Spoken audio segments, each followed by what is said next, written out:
Assalamualaikum warahmatullahi wabarakatuh. Alhamdulillahirabbil alamin. Alhamdulillahi wala ilaha illallah. Alhamdulillahi wala haula wala quwata illa billah. Allahumma sholli ala Muhammad wa ala ali Muhammad. Hasbunallah wa ni'mal wakil, ni'mal maula wa ni'man nasir, ya jal jalali wal ikram. Insyaallah pada kesempatan kali ini kita akan membahas tentang istidraj. Selamat menyimak dan semoga bermanfaat. Saudara-saudaraku yang baik hati, apa itu istidraj? Istidraj adalah jebakan berupa limpahan rezeki yang diberikan oleh Allah kepada seseorang yang terus-menerus bermaksiat kepadanya. Dan berikut ini saya akan mengemukakan beberapa dalil tentang istidraj. Yang pertama, dari Uqbah bin Amir radhiyallahu anhu, Rasulullah Muhammad sallallahu alaihi wasallam bersabda, "Bila kamu melihat Allah memberi pada hamba dari perkara dunia yang diinginkannya, padahal dia terus berada dalam kemaksiatan kepadanya, maka ketahuilah bahwa hal itu adalah istidraj, yaitu jebakan berupa kenikmatan yang disegerakan dari Allah." Hadis riwayat Ahmad, volume keempat, halaman 145. Syekh Suhaib Al-Arnaud mengatakan bahwa sanad hadis ini hasan dilihat dari jalur yang lain. Allah Subhanahu wa Ta'ala berfirman, "Maka ketika mereka melupakan peringatan yang telah diberikan kepada mereka, kami pun membukakan semua pintu kesenangan untuk mereka. Sehingga ketika mereka bergembira dengan apa yang telah diberikan kepada mereka, kami siksa mereka secara tiba-tiba. Maka ketika itu mereka terdiam putus asa." Quran Surat Al-An'am, surat ke-6, ayat 44. Di dalam tafsir Al-Jalalain halaman 141 disebutkan, ketika mereka meninggalkan peringatan yang diberikan pada mereka, tidak mau mengindahkan peringatan tersebut, Allah membukakan mereka segala pintu nikmat sebagai bentuk istidraj pada mereka, sampai mereka berbangga akan hal itu dengan sombongnya. Kemudian kami siksa mereka dengan tiba-tiba, lalu mereka pun putus asa dari segala kebaikan. Syekh As-Sa'di rahimahullah di dalam kitab Tafsir As-Sa'di halaman 260 menyatakan, ketika mereka melupakan peringatan Allah yang diberikan pada mereka, maka dibukakanlah berbagai pintu kesenangan dunia dan kelezatannya. Mereka pun lalai sampai mereka bergembira dengan apa yang diberikan pada mereka. Allah menyiksa mereka dengan tiba-tiba. Mereka pun putus asa dari berbagai kebaikan. Seperti itu lebih berat siksanya. Mereka terbuai, lalai, dan tenang dengan keadaan dunia mereka. Namun itu sebenarnya lebih berat dosanya dan jadi musibah yang besar. Contoh istidraj bisa kita lihat pada orang yang hidup di dalam kemewahan dan kesenangan, tetapi jauh dari nilai-nilai agama. Misalnya, mereka yang sukses secara harta dan tahta, sehat dan kuat fisiknya, tetapi mereka malas melaksanakan sholat 5 waktu dan rajin bermaksiat. Kejayaan dan kekayaan yang mereka peroleh bukanlah tanda keberkahan, melainkan bisa jadi merupakan istidraj yang berujung pada kerugian yang lebih besar di akhirat nanti. Seiring berjalannya waktu, mereka mungkin akan menghadapi konsekuensi dari perilaku tersebut, yang bisa saja berakhir pada kesedihan dan penyesalan yang mendalam. Saudara-saudaraku yang baik hati, pada kesempatan yang baik ini, saya mengajak kepada kita semua agar selalu mawas diri, tidak terpedaya oleh kesenangan sesaat yang hakikatnya hanyalah istidraj. Ketika kita berada di atas panggung kemegahan dunia yang hingar-bingar dengan tepuk tangan dan sanjungan, jangan sampai hal itu membuat kita lupa diri. Sebab cepat atau lambat kita pasti akan turun dari panggung dunia tersebut. Apakah kita akan meninggalkan panggung dunia ini dengan kesepian yang memilukan, ataukah kita meninggalkan panggung dunia ini dengan kebahagiaan yang memuaskan. Hal itu sangat tergantung dari perilaku yang kita perankan selama kita berada di atas panggung dunia. Allah Subhanahu wa Ta'ala berfirman, "In ahsantum li anfusikum wa in asantum falaha." Jika kamu berbuat baik, berarti kamu berbuat baik untuk dirimu sendiri. Dan jika kamu berbuat jahat, maka kerugian kejahatan itu untuk dirimu sendiri. Quran Surat Al-Isra, surat ke-17, ayat ke-7. Sebagian dari kita menganggap dunianya sangat penting, sehingga melalaikan kewajibannya sebagai hamba dari sang pemilik dunia. Padahal dunia sama sekali tidak pernah menganggapnya penting. Allah Subhanahu wa Ta'ala tidak pernah meninggalkan kita. Hanya saja kita yang terlalu lama meninggalkan Allah. Maka selagi hayat masih di kandung badan, kembalilah kepada Tuhanmu, wahai saudaraku. Alangkah beruntungnya kita ketika kita meninggalkan panggung dunia ini. Allah Subhanahu wa Ta'ala, Tuhan kita yang maha baik itu, menyambut kita dengan penuh kasih sayang seraya berfirman, "Ya ayyatuhan nafsul mutmainnah, wahai jiwa yang tenang, irji'i ila rabbiki radiyatan mardiyah." Kembalilah kepada Tuhanmu dengan hati yang ridho dan diridhoinya. Fadkhuli fi ibadi, maka masuklah ke dalam golongan hamba-hambaku. Fadkhuli jannati, dan masuklah ke dalam surgaku. Quran Surat Al-Fajr, surat ke-89, ayat 27-30.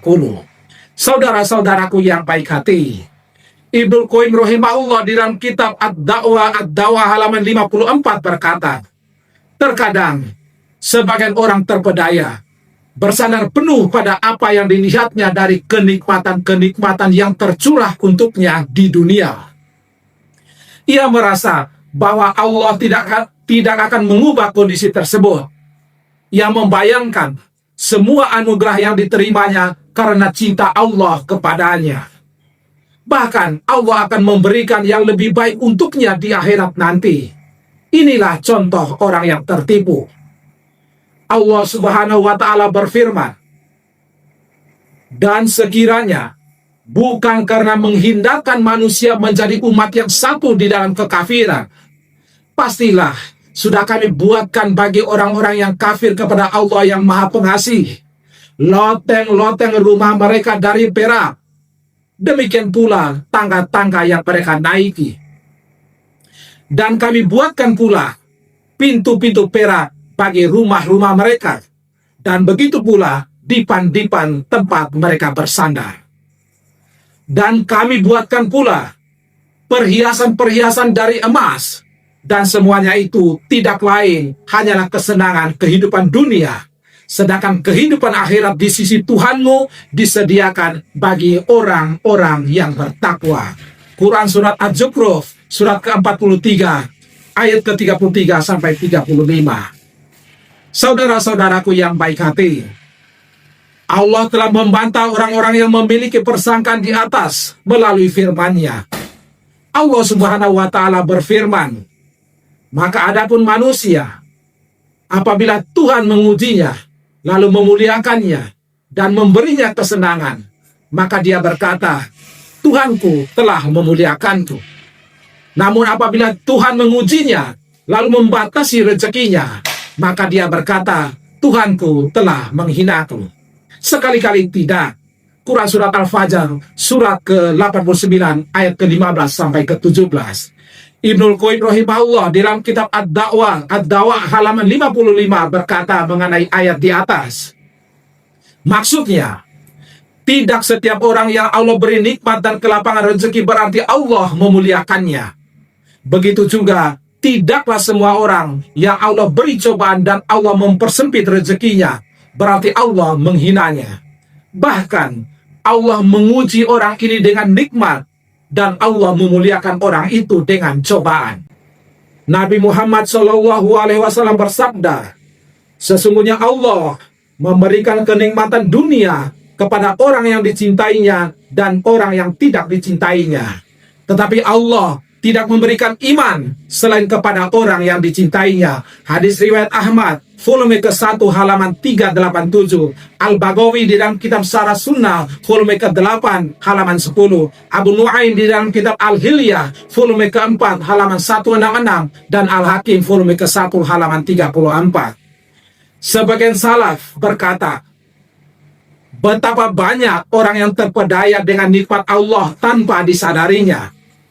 Betapa banyak orang yang tertipu dengan tabir Allah tanpa disadarinya. Dan betapa banyak orang yang terfitnah dengan pujian manusia kepada dirinya tanpa disadarinya. Silakan baca kitab Ad-Da'wah Ad-Dawah halaman 55. Saudara-saudaraku yang baik hati, pada bagian akhir pembahasan kita kali ini, saya ingin menyampaikan kisah pemilik kebun yang diberi nikmat oleh Allah, yang sebenarnya itu merupakan istidraj. Disebutkan di dalam Al-Quran, di dalam surah Al-Qalam, kisah pemilik kebun tersebut sebagai berikut. Allah Subhanahu wa Ta'ala berfirman, sungguh kami telah menguji mereka, yaitu orang-orang musyrik Mekah, sebagaimana kami telah menguji pemilik-pemilik kebun. Ketika mereka bersumpah, pasti akan memetik hasilnya pada pagi hari. Tetapi mereka tidak menyisikan dengan mengucapkan insya Allah. Lalu kebun itu ditimpa bencana yang datang dari Tuhanmu ketika mereka sedang tidur. Maka jadilah kebun itu hitam seperti malam yang gelap gulita. Lalu pada pagi hari mereka saling memanggil, pergilah pagi-pagi ke kebunmu jika kamu hendak memetik hasil. Maka mereka pun berangkat sambil berbisik-bisik, pada hari ini jangan sampai ada orang miskin masuk ke dalam kebunmu. Dan berangkatlah mereka di pagi hari dengan niat menghalangi orang-orang miskin, padahal mereka mampu menolongnya. Maka ketika mereka melihat kebun itu, mereka berkata, sungguh kita ini benar-benar orang yang sesat.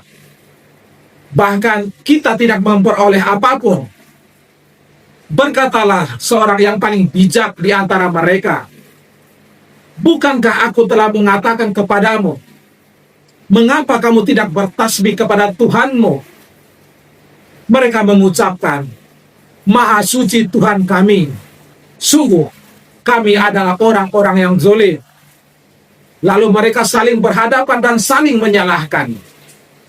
Mereka berkata, celaka kita, sesungguhnya kita orang-orang yang melampaui batas. Mudah-mudahan Tuhan memberikan ganti kepada kita dengan kebun yang lebih baik daripada yang ini. Sungguh kita mengharapkan ampunan dari Tuhan kita. Seperti itulah azab di dunia, dan sungguh azab akhirat lebih besar sekiranya mereka mengetahui. Sungguh bagi orang-orang yang bertakwa disediakan surga yang penuh kenikmatan di sisi Tuhannya. Apakah patut kami memperlakukan orang-orang Islam itu seperti orang-orang yang berdosa, yaitu orang yang kafir? Quran surat Al-Qalam surat ke-68 ayat 17 sampai 35. Syekh As-Sa'di rahimahullah di dalam kitab Tafsir As-Sa'di halaman 928 menyatakan, kisah tersebut menggambarkan akhir nasib dari orang-orang yang mendustakan kebaikan. Mereka diberikan harta, anak, umur yang panjang, dan berbagai kenikmatan yang diinginkan. Semua itu bukan karena mereka memiliki kedudukan yang mulia, melainkan sebagai bentuk istidraj yang mereka sendiri tidak sadari. Wallahu a'lam bishawab. Saudara-saudaraku yang baik hati, demikianlah pembahasan kita kali ini. Semoga Allah Subhanahu wa Ta'ala senantiasa memberi kesehatan dan umur yang panjang kepada kita. Dan semoga Allah Subhanahu wa Ta'ala senantiasa menolong kita di dalam ketaatan yang paripurna hanya kepadanya. Amin ya rabbal alamin. Akhirul kalam. Subhanakallahumma wa bihamdika, asyhadu an la ilaha illa anta, astaghfiruka wa atubu ilaik. Barakallahu fina. Semoga Allah memberkahi kita. Sahalallahu lana khairan haitsu ma kunna. Semoga Allah memudahkan kita di dalam kebaikan dimanapun kita berada. Wassalamualaikum warahmatullahi wabarakatuh.